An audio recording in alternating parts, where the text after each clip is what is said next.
Hello viewers, welcome to pharma universe. இன்றைக்கி இந்த வீடியோவில் என்ன பார்க்க போகிறோம்னா, எம்ஆர்பி ஃபார்மசிஸ்ட் எக்ஸாமுக்கான அப்டேட் தான் பார்க்க போகிறோம். ஸ்பெசிஃபிக்காக வந்து பார்த்திங்கன்னா கேஸ் அப்டேட் பார்க்கலாம். So let's get in the video.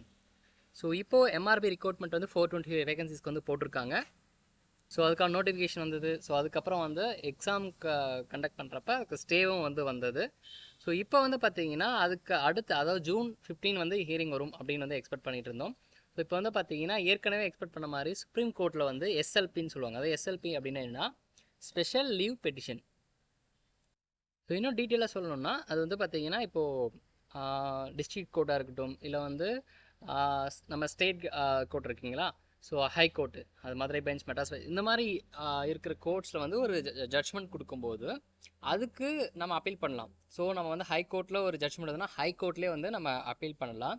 So அதுக்கும் மேலே நம்ம அப்பீல் பண்ணுறது வந்து பார்த்திங்கன்னா இது வந்து சொல்லுவாங்க. ஸோ ஒரு ஜட்ஜ்மெண்ட் வந்ததுக்கப்புறம் அந்த ஆர்டருக்கு அகேன்ஸ்டாக வந்து நம்ம அப்பீல் பண்ணுறது தான் வந்து பார்த்திங்கன்னா இந்த ஸ்பெஷல் லீவ் பெட்டிஷன் அப்படின்னு சொல்லிட்டு இது வந்து சுப்ரீம் கோர்ட்டில் வந்து ஃபைல் பண்ணுவாங்க. ஸோ இது வந்து இப்போ ஃபைல் பண்ணியிருக்கிறது யாருன்னு வந்து பார்த்தீங்கன்னா தமிழ்நாடு கவர்மெண்ட். யாருக்கு அகேன்ஸ்டாக வந்து பார்த்தீங்கன்னா ஏற்கனவே வந்து அந்த ஆர்பிஎஸ்கே கேஸில் வந்து பெட்டிஷனர்ஸாக இருந்தாங்க பார்த்தீங்களா, ஸோ அவங்களையும் அதுக்கடுத்து இங்கே பார்த்தீங்கன்னா வந்து மெடிக்கல் ரெக்ரூட்மெண்ட் போர்டும் வந்து பார்த்தீங்கன்னா போட்டிருக்காங்க. ஸோ இப்போ ஏற்கனவே அவங்களுக்கு என்ன ஜட்ஜ்மெண்ட் வந்ததுன்னு பார்த்தீங்கன்னா அந்த 425 வேகன்சிஸ்க்கு, அதாவது அந்த எக்ஸாம் வைக்கிறதுக்கான ஸ்டே கொடுத்துருந்தாங்க. இவங்களுக்கு நீங்கள் ப்ரொசீட் பண்ணிவிட்டு அதுக்கப்புறம் எக்ஸாம் வைங்க அப்படின்ற மாதிரி தான் அந்த ஸ்டே வந்து கொடுத்துருந்தாங்க. ஸோ அதுக்கான ஹியரிங் வந்து ஜூன் 15 வந்து வருது. ஸோ இது வந்து பார்த்தீங்கன்னா அவங்களுக்கு ஃபேவராக ஒரு ஜட்ஜ்மெண்ட் இருக்குது. ஸோ அந்த 335 ஜிஓ வந்து இம்ப்ளிமெண்ட் பண்ண ஒரு ஃபேவராக வந்து அவங்களுக்கு ஒரு ஜட்ஜ்மெண்ட்ஸ் இருக்குது. ஸோ அதுக்கும் வந்து பார்த்தீங்கன்னா அகேன்ஸ்டாக வந்து போயிருக்காங்க. ஸோ மேபி அதனால் கூட இங்கே எம்ஆர்பியை வந்து இங்கே ஒரு ரெஸ்பாண்டண்டாக சேர்த்துருக்க வாய்ப்பு இருக்குது. ஸோ இது வந்து இன்னும் ஃபுல் டீட்டெயிலாக இதுக்கு வந்து வரல. பட் இதில் என்ன கொடுத்துருக்காங்க, இது வந்து 1 வீக் முன்னாடியே வந்து எஸ்எல்பி ஃபைல் பண்ணிட்டாங்கன்னு ஒரு நியூஸ் இருந்தது. பட் இன்றைக்கி தான் வந்து பார்த்தீங்கன்னா அதை அக்செப்ட் பண்ணி ஒரு ஆர்டரும் வந்து கொடுத்துருக்காங்க. இந்த ஆர்டரில் வந்து பார்த்தீங்கன்னா இது எதனுடைய என்ன காரணங்கள் பார்த்தீங்கன்னா இந்த ரெகுலரைசேஷன், அந்த கான்ட்ராக்ட் எம்ப்ளாயிஸ் இருக்கிற ரூல்ஸை வந்து அதை பற்றி பேசுகிறது தான் இந்த ஜட்ஜ்மெண்ட் இருக்க போகுது. ஸோ ஏற்கனவே நம்ம வந்து அவங்க கான்ட்ராக்டில் ஒர்க் பண்ணாங்க. தெரியாதவங்களுக்கு சிம்பிளாக சொல்லணும்னா ரெகுலரைசேஷன் பண்ணுறதுக்காக அவங்க வந்து அப்பீல் பண்ணியிருந்தாங்க. ஸோ 2015 ஆர்பிஎஸ்கேன்னு ஒரு ஸ்கீம் இருக்குது. ஸோ அதில் ஃபார்மஸ்ட் வந்து ரெக்ரூட்மெண்ட் பண்ணப்படுறாங்க. ஸோ அதில் அவங்களுக்கு ஒரு ஜீவோ போடுறாங்க. ஸோ அவங்க வந்து எம்ஆர்பி மூலிமா ரெக்ரூட் பண்ணுவாங்க. அவங்கள வந்து 2 இயர்ஸ்க்கு அப்புறம், ஏன்னா இப்போ நர்சஸ்க்கு அப்புறம் தான் பண்ணிகிட்டு இருக்காங்க. ஸோ அதே மாதிரி ஃபார்மசிஸ்ட்க்கும் கொண்டு வரதுக்கு தான் பிளானு. ஆனால் அந்த டைம் இருந்த நிறையா லீகல் இஷ்யூஸ்னாலையும் இல்லை வேறு நிறைய ஃபேக்டர்ஸ்னாலையும் வந்து பார்த்திங்கன்னா எம்ஆர்பி மூலிமா வந்து அவங்க வந்து கொண்டு வரல. லோக்கல் அட்மினிஸ்ட்ரேஷன், அதாவது சொல்லக்கூடிய ஜேடி ஆஃபீஸ் இருக்குது. ஸோ அதாவது லோக்கல், இப்போ எம்ஆர்பின்றது காமன் போர்டு. இதே அந்தந்த டிஸ்ட்ரிக்ட்டுக்கு ஒரு ஹெட் இருப்பாங்க பார்த்தீங்களா, ஸோ அவங்க மூலிமா வந்து ரெக்ரூட் பண்ணப்பட்டவங்க தான் வந்து பார்த்தீங்கன்னா இப்போ ஆர்பிஎஸ்கேல ஒர்க் பண்ணிட்டு இருக்கிறவங்க. ஸோ இப்போ அதுக்கடுத்து வந்து பார்த்தீங்கன்னா 2018 வந்து ஒரு ரெக்ரூட்மெண்ட் வருது. அது வந்து பார்த்தீங்கன்னா வெயிட்டேஜ் பேஸ்டு வருது. ஸோ அப்போ அவங்க வந்து பெருசாக அதை வந்து ஃபைட் பண்ணலை. ஸோ எங்களை ரெகுலர் பண்ணிவிட்டு அவங்களுக்கு வந்து போஸ்டிங் போடுங்க அப்படின்ட்டு 2022 எக்ஸாம் வந்தது. ஸோ அப்போ வந்து ஒரு பெட்டிஷன் ஃபைல் பண்ணுறாங்க. ஸோ அது வந்து லாங் ப்ராசஸ் அப்படியே போயிட்டே இருக்குது. அந்த 2023 நோட்டிஃபிகேஷனில் எக்ஸாம் வச்சு அதுக்கும் ரிசல்ட்ஸ் எல்லாம் நிறைய டிலே ஆயிருக்கு. ஸோ அவங்க வந்து பார்த்தீங்கன்னா ஆர்பிஎஸ்கேல ஒர்க் பண்ணாங்க. ஏற்கனவே வந்து கோவிட் மார்க் வேணும் அப்படின்னு வந்து ஒரு பெட்டிஷன் ஃபைல் பண்ணி அதுக்கப்புறம் கோவிட் மார்க்கும் கொடுக்கலான்னு வந்து கவர்மெண்ட்டும் அக்செப்ட் பண்ணிடுச்சு. ஸோ இந்த மாதிரி லாங் ப்ரோசஸில் வந்து பார்த்தீங்கன்னா இந்த ஆர்பிஎஸ்கேல வந்து இன்வால்வ் ஆகிட்டு வராங்க. ஸோ இந்த எம்ஆர்பி ரெக்ரூட்மெண்ட் மூலிமா பண்ணுற ரெக்ரூட்மெண்ட்டுக்கு ஒரு ஸ்டே வாங்குறது. ஸோ அதில் வந்து அந்த கேஸ்க்கு வந்து ஃபைட் பண்ணிட்டு இப்படி தான் போயிட்டுருக்கு. ஸோ ஈவன் கொரோனா மார்க்கும் வாங்கிட்டு அது மூலிமாவும் நிறைய பேர் வந்து பெனிஃபிட் ஆகிட்டு எம்ஆர்பியில் வந்து போஸ்டிங் வாங்கினாங்க. ஸோ இப்போ அடுத்து வந்து பார்த்தீங்கன்னா அந்த பழைய கேஸே வந்து இன்னும் இப்போ ஸ்ட்ராங்காக வந்து ஏற்கனவே அவங்களுக்கு ஜட்ஜ்மெண்ட் வந்துருச்சு. 2023 வந்து அந்த ஜியோ இம்ப்ளிமெண்ட் பண்ணணும்னு வந்துருச்சு. ஸோ அதுக்கு வந்து கவர்மெண்ட் வந்து அப்பீல் போயிட்டாங்க. ஸோ இப்போ வந்து அந்த அப்பீலுக்கும் வந்து அவங்க எம்ஆர்பிக்கும் ஆர்பிஎஸ்க்கும் நீங்கள் டிஃப்ரென்ஸ் பெருசாக காட்டல. ஏன்னா எம்ஆர்பியில் வர்றது எக்ஸாம் வச்சு ப்ராப்பராக வர்றது, ஆர்பிஎஸ்கேன்றது வந்து பார்த்திங்கன்னா அது ஸ்கீமு. ஸோ அந்த மாதிரி நிறையா ஸ்கீம் இருக்குது. ஸோ அவங்க டெம்பரவரியாக லோக்கல் அட்மினிஸ்ட்ரேஷன் இல்லைனா கான்ட்ராக்ட் அவுட் சோர்ஸ் மூலிமா வந்து ரெக்ரூட் பண்ணுவாங்க. ஸோ இதான் மேஜர் டிஃப்ரென்ஸு. பட் நீங்கள் அந்த ஜியோவில் எந்த டிஃப்ரென்ஸும் காமிக்கல அப்படின்றதுனால அந்த ஜியோ இம்ப்ளிமெண்ட் பண்ணணும் அப்படின்னா ஜட்ஜ்மெண்ட் அவங்களுக்கு ஃபேவராக வந்தது. ஸோ இப்போ அதுக்கு அகேன்ஸ்டாக தான் வந்து பார்த்தீங்கன்னா இந்த எஸ்எல்பி அப்படின்னு வந்து சுப்ரீம் கோர்ட்டில் வந்து போயிருக்காங்க. ஸோ இதில் இது ஒரு விஷயம் இங்கே நோட் பண்ண வேண்டியது பார்த்தீங்கன்னா இது வந்து 1 வீக் முன்னாடியே ஃபைல் பண்ணிட்டாங்க. இப்போ அதுக்கான ஆர்டர் டேட் வந்து பார்த்தீங்கன்னா 23/5/2025. இது என்ன டேட்னா அங்கே வந்து அக்செப்ட் பண்ணியிருக்காங்க. அந்த கேஸ் வந்து ஹியரிங்க்கு வந்து எடுத்திருக்காங்க.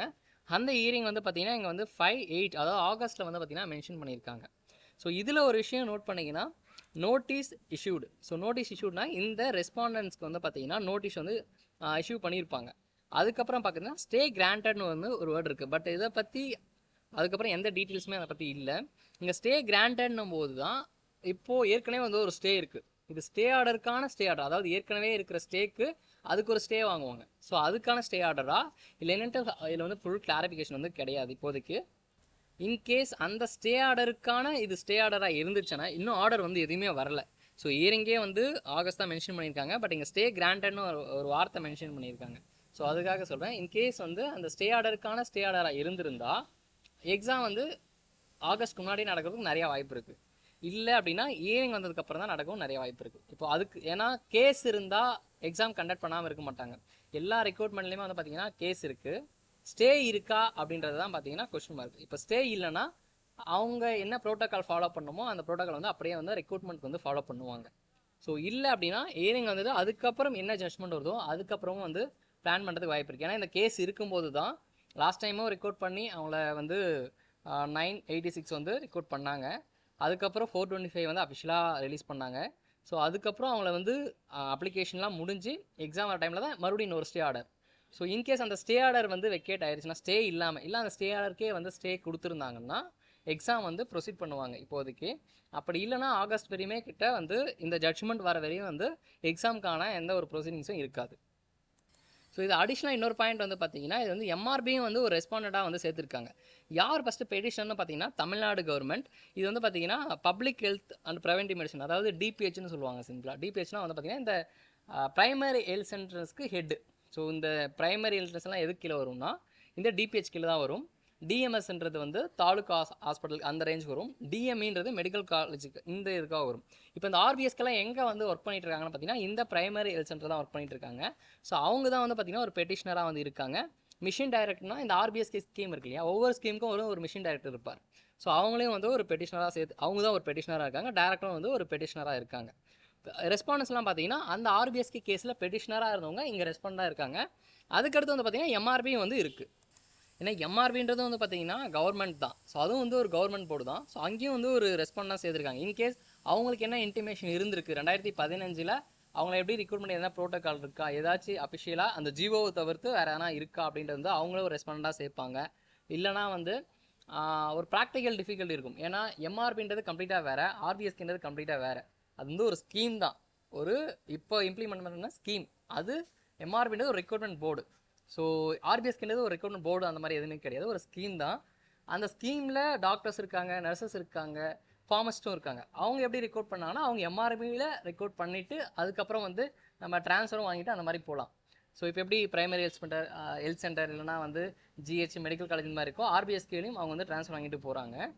ஆனால் இங்கே வந்து பார்த்தீங்கன்னா ஃபார்மசிஸ்ட் வந்து ரெக்ரூட்மெண்ட் பண்ணதே அந்த ஆர்பிஎஸ்கே ஸ்கீமுக்காக தான். ஸோ இவங்க ட்ரான்ஸ்ஃபர் வாங்கிட்டு அந்த மாதிரி போகலாம், எம்ஆர்பியில் ரெக்ரூட் பண்ணி அங்கே வந்து ட்ரான்ஸ்ஃபர் பண்ணுறாங்க. பட் ஃபார்மசிஸ்ட்டுக்கு அந்த மாதிரி பண்ணல. ஸோ அதுக்கான ரீசனாகவும் இருக்கலாம், இல்லை என்ன ப்ராப்பர் ரீசன்ட்டு இதில் வந்து எந்த டீட்டெயில்ஸுமே கொடுக்கல. இப்போதைக்கு வந்து அந்த கேஸ் வந்து அக்செப்ட் பண்ணி லிஸ்ட் அவுட் பண்ணியிருக்காங்க. ஸோ முதல்ல கேஸ் வந்து லிஸ்ட் அவுட் ஆகணும். ஏன்னா ஏற்கனவே வந்து பார்த்தீங்கன்னா இதே மாதிரி தான் இந்த கொரோனா மாதிரி கேஸும் வந்து லாஸ்ட் இயர் இதே டைமில் போயிட்டு இருந்தது, அதாவது டிசம்பர் டைமில் போயிட்டு இருந்தது. அதுக்கப்புறம் வந்து அந்த வின்டர் வெக்கேஷன்ஸ் எல்லாம் வந்தது டிசம்பரில். ஸோ அப்போ வந்து Jan 3 ஹியரிங் கொண்டு வந்தாங்க. Jan 3 ஹியரிங் வரல, அதாவது Jan 2லேயே நம்மளுக்கு தெரிஞ்சிடும் நாளைக்கு என்னென்ன கேஸ் எல்லாம் வந்து லிஸ்ட் வரும், அந்த ஹியரிங் வருதோ அதெல்லாமே லிஸ்ட்டும் வந்து வந்துடும். ஸோ அது வந்து நம்ம லைவாகவும் பார்க்கலாம், எல்லா டீட்டெயில்ஸும் அதில் வந்துடும். ஸோ அந்த மாதிரி Jan 3 பார்த்தீங்கன்னா அது லிஸ்ட்டே அன்றைக்கி இல்லை, மோஷன் லிஸ்ட்டுன்னு சொல்லிட்டு அதை வந்து அந்த கேஸே வந்து ஹியரிங்கே வரல.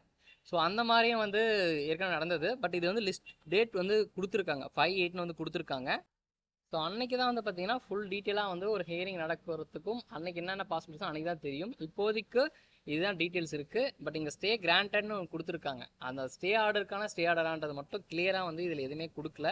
பட் இதில் வேறு என்னென்ன கொடுத்துருக்காங்கன்னு பார்த்தீங்கன்னா இந்த கேஸ் ஹிஸ்ட்ரியை கொடுத்துருக்காங்க. 2021 ஃபஸ்ட்டு அவங்க ஃபைல் பண்ணது, அதுக்கப்புறம் அது என்னென்ன ஜட்ஜ்மெண்ட்லாம் வந்தது எல்லாமே வந்து கொடுத்துருக்காங்க, டீட்டெயில்ஸாக வந்து கொடுத்துருக்காங்க. அதுக்கடுத்து வந்து பார்த்தீங்கன்னா அவங்க வந்து கேவியட்டும் வந்து போயிருக்காங்க. கேவியட்னா என்னென்னு பார்த்தீங்கன்னா இப்போ வந்து உங்கள் மேலே வந்து ஒரு ஜட்ஜ்மெண்ட் இருக்குன்னா அதை ப்ரொடெக்ட் பண்ணுற மாதிரி. ஸோ அந்த ஜட்ஜ்மெண்ட்டுக்கு எதுவும் அஃபெக்ட் ஆகாமல் இருக்கிற மாதிரி கேவியட் பண்ணணும்னு நம்ம வந்து சொல்லுவாங்க. ஸோ அது வந்து ஒரு ப்ரொடெக்ஷன் மாதிரி. ஸோ அதுவும் வந்து ஆப்போசிட் சைடில் வந்து அவங்க ஏற்கனவே போயிருக்காங்க. நம்மளுக்கு வந்து 20 மார்ச்சுக்கு வந்து அந்த ஜட்ஜ்மெண்ட் வந்தது. எப்போ வந்ததுன்னா 20ஆம் தேதி மார்ச் மாதம் நமக்கு வந்து அந்த ஸ்டே ஆர்டர் வந்து இருக்குது. இந்த ஆர்பிஎஸ்கேல ரெக்ரூட்மெண்ட் பண்ணவங்கள ரெகுலரைஸ் பண்ணிவிட்டு அதுக்கப்புறம் நீங்கள் வந்து எம்ஆர்பியில் வந்து பண்ணுங்க அப்படின்றது ஸ்டே ஆர்டர் வந்து அன்றைக்கி வந்தது. இவங்க 28ஆம் தேதி வந்து கேவேட் வந்து போயிருக்காங்க. அந்த ஜட்ஜ்மெண்ட்டுக்கு வந்து ஒரு ப்ரொடெக்ஷன் மாதிரி வந்து போயிருக்காங்க. ஸோ அதுவும் வந்து ஆக்டிவில் தான் இருக்குது. ஸோ இதுதான் இப்போதைக்கு இருக்கிற இன்ஃபர்மேஷன்ஸ். ஸோ இதுலேருந்து என்ன சொல்ல வரணும்னா, வீடியோ மேக் பண்ணதுக்கான காரணமே வந்து கண்டிப்பாக எக்ஸாம் வரும் அப்படின்ற ஹோப் வந்து கண்டிப்பாக எல்லாருக்கும் இருக்கணும். ஏன்னா நிறைய பேர் வந்து லாஸ்ட் இயரும் இதே மாதிரி தான் நடந்தது. 2023 8 மாதம் ஆச்சு. 22 நோட்டிஃபிகேஷன் போடுறாங்க, எக்ஸாம் 23 ஏப்ரலில் வைக்கிறாங்க. ஸோ 8 மாதத்துக்கு அப்புறம் தான் வந்து பார்த்திங்கன்னா எக்ஸாம் வைக்கிறாங்க. ஸோ இதே மாதிரி அப்போவும் நிறைய கொஷின்ஸ் இருந்தது. எக்ஸாம் வருமா வராதான்னு தெரியாத மாதிரி வந்து நிறைய இருந்தது. அதனால் நிறைய பேர் படிக்காமே போயிட்டு லாஸ்ட் மினிட்ஸில் அவங்களால வந்து அதை படித்து எடுக்க முடியாமல் நிறைய பேர் வந்து ஃபெயில் ஆகிருக்காங்க. ஸோ அந்த மாதிரி வந்து இந்த டைம் வந்து இருக்க வேண்டாம் அப்படின்றதுக்காக நான் சொல்கிறேன். திரும்ப திரும்ப சொல்கிறது, எக்ஸாம் வர்றது கண்டிப்பாக வந்து நம்பிக்கை இருக்குது. ஏன்னா கவர்மெண்ட் வந்து ஸ்ட்ராங்காக என்னென்ன ப்ரொசீடிங்ஸ் பண்ணணுமோ எல்லாமே வந்து பண்ணிகிட்டு இருக்காங்க. ஸோ நீங்கள் வந்து அந்த மாதிரி எக்ஸாம் வராத அந்த விரக்தியில் நீங்கள் வந்து படிக்காம மட்டும் விட்டுறாதீங்க. ஸோ அது வந்து நம்மளுக்கு கண்டிப்பாக வரும் அப்படின்னு நினச்சிட்டு இப்போதைக்கு நீங்கள் வந்து படிச்சுட்டே இருங்க. படிக்கிறத வந்து கண்டினியூ பண்ணிகிட்டே இருங்க. ஸோ மேக்ஸிமம் எக்ஸாமுக்கான சான்ஸ் தான் இருக்குது. இன்கேஸ் வந்து அந்த ஆர்பிஎஸ்கே 770 மெம்பர்ஸ் வந்து ஆல்ரெடி ஒர்க் பண்ணிட்டு தான் இருக்காங்க. இப்போவும் ஒர்க் பண்ணிட்டு தான் இருக்காங்க. இந்த 425 வேகன்சிஸ்ன்றது வந்து கம்ப்ளீட்டாக வந்து வேறு ஜிஹெச்சில் இல்லை மெடிக்கல் காலேஜில் இந்த மாதிரி இடத்துல இருக்கிற வேகன்சிஸ் தான் வந்து கலெக்ட் பண்ணி 425 வேகன்சி வந்து போட்டிருக்காங்க. இதை தவிர்த்து அந்த ஆர்பிஎஸ்கேல 770 வந்து ஒர்க் பண்ணிட்டு இருக்காங்க. ஸோ நம்ம தமிழ்நாட்டில் ஃபார்மசிஸ்ட்டுக்கு ஏற்கனவே நான் மென்ஷன் பண்ணியிருக்கேன். சான்சன்ட் போஸ்ட் வந்து பார்த்தீங்கன்னா 1800 சம்திங் தான். ஏற்கனவே 900 வந்து ரெக்கார்ட் பண்ணிட்டாங்க. 2018 ஒரு 300 ரெக்கார்ட் பண்ணியிருக்காங்க. ரிமைனிங் இருக்கிறது அந்த ஒரு 500 கிட்ட தான். அதுலேயும் வந்து இப்போ ரெக்கார்ட் பண்ண போகிறாங்க. ஸோ அதை தவிர்த்து நிறைய வேகன்சிஸ் இருக்குது. இப்போ வந்து பார்த்தீங்கன்னா நிறைய பிஎஸ்சியில் வந்து சான்சன்ட் போஸ்ட்னு ஒன்று கிடையாது. ஸோ சான்சன்ட் போஸ்ட்னா அப்படின்னா என்னென்னு பார்த்தீங்கன்னா, ஃபார்மசி அதாவது புதுசாக ஒரு ஹாஸ்பிட்டல் கூட கட்டியிருக்காங்கன்னா ஒவ்வொரு அஃபிஷியலாக வந்து அந்த இடத்துல வந்து வேக்கண்ட் வந்து இருக்கணும். ஸோ அந்த மாதிரியே நிறைய லேப்ஸ் ஆயிரும் நிறைய இடத்துல. இல்லைனா வந்து புதுசாக வேக்கண்டே வந்து க்ரியேட் ஆகிருக்காது, அதுக்கான பட்ஜெட் வந்து வந்திருக்காது. ஸோ இந்த மாதிரி நிறைய ஃபார்மாலிட்டிஸ் இருக்குது. அந்த மாதிரி ஆர்பிஎஸ்கே வந்து பார்த்தீங்கன்னா அவங்க வந்து கம்ப்ளீட்டாக வேறு 770 போஸ்டிங்கிறது வேறு.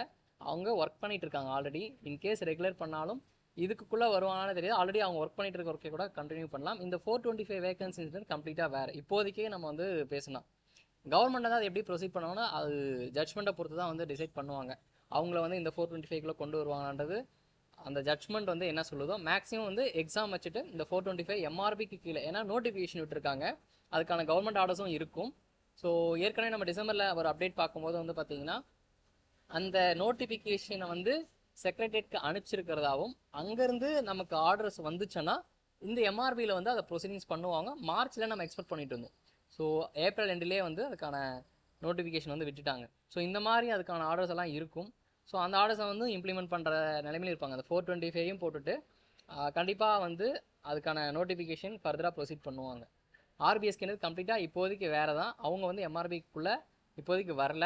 ஸோ அந்த வேகன்சி தூக்கி இதில் ஃபில் பண்ண மாட்டாங்க. இன்கேஸ் வந்து அவங்களுக்கு ஃபேவராக ஜட்ஜ்மெண்ட் வந்தாலும். மேக்ஸிமம் வந்து கவர்மெண்ட் வந்து எக்ஸாம் வச்சு தான் எல்லாமே ரெக்கார்ட் பண்ணிகிட்டு இருக்கு இப்போதைக்கு. இந்த சீனியாரிட்டி இதெல்லாம் வந்து கான்ட்ராக்ட் பேஸ் ரெகுலர் எல்லாமே முன்னாடி, இப்போ எல்லாமே வந்து எக்ஸாம் வச்சு தான் பண்ணிகிட்ருக்கு. ஸோ நீங்கள் எக்ஸாம் படிச்சுட்டு இருக்கோம், கண்டிப்பாக வந்து எக்ஸாம் படிச்சுட்டே இருங்க கண்டினியூவாக. ஸோ இந்த வீடியோ மேக் பண்ணதுக்கு அதுதான், படிக்கிறவங்க கண்டிப்பாக படிச்சுட்டே இருங்க. ஸோ கண்டிப்பாக இந்த வீடியோ யூஸ்ஃபுல்லாக இருக்கும்னு நினைக்கிறேன். யூஸ்ஃபுல்லாக இருந்தால் லைக் பண்ணுங்கள். வேறு யாருக்கும் யூஸ்ஃபுல்லாக இருக்கும்னு நினச்சிங்கன்னா எக்ஸாமுக்காக இதனால் நிறைய, ஏன்னா இதனாலே நிறைய பேர் வந்து படிக்காமல் இருக்காங்க. படிக்கிறவங்க கூட, நல்லா படிக்கிற ஆஸ்பிரண்ட்ஸ் கூட எக்ஸாம் வருமா வராதுன்னு தெரியாது, அந்த மைண்ட் செட்டில் அதனால் படிக்காமல் கண்டிப்பாக அவங்களுக்கு வந்து ஷேர் பண்ணி விடுங்க. இதை பார்த்தா கண்டிப்பாக படிப்பாங்க நான் நம்புகிறேன். ஸோ இந்த மாதிரி அப்டேட்ஸ் நம்ம ஃபார்ம் ஆகி வச்சுன்னா சப்ஸ்கிரைப் பண்ணி வச்சுக்கோங்க. தேங்க்யூ.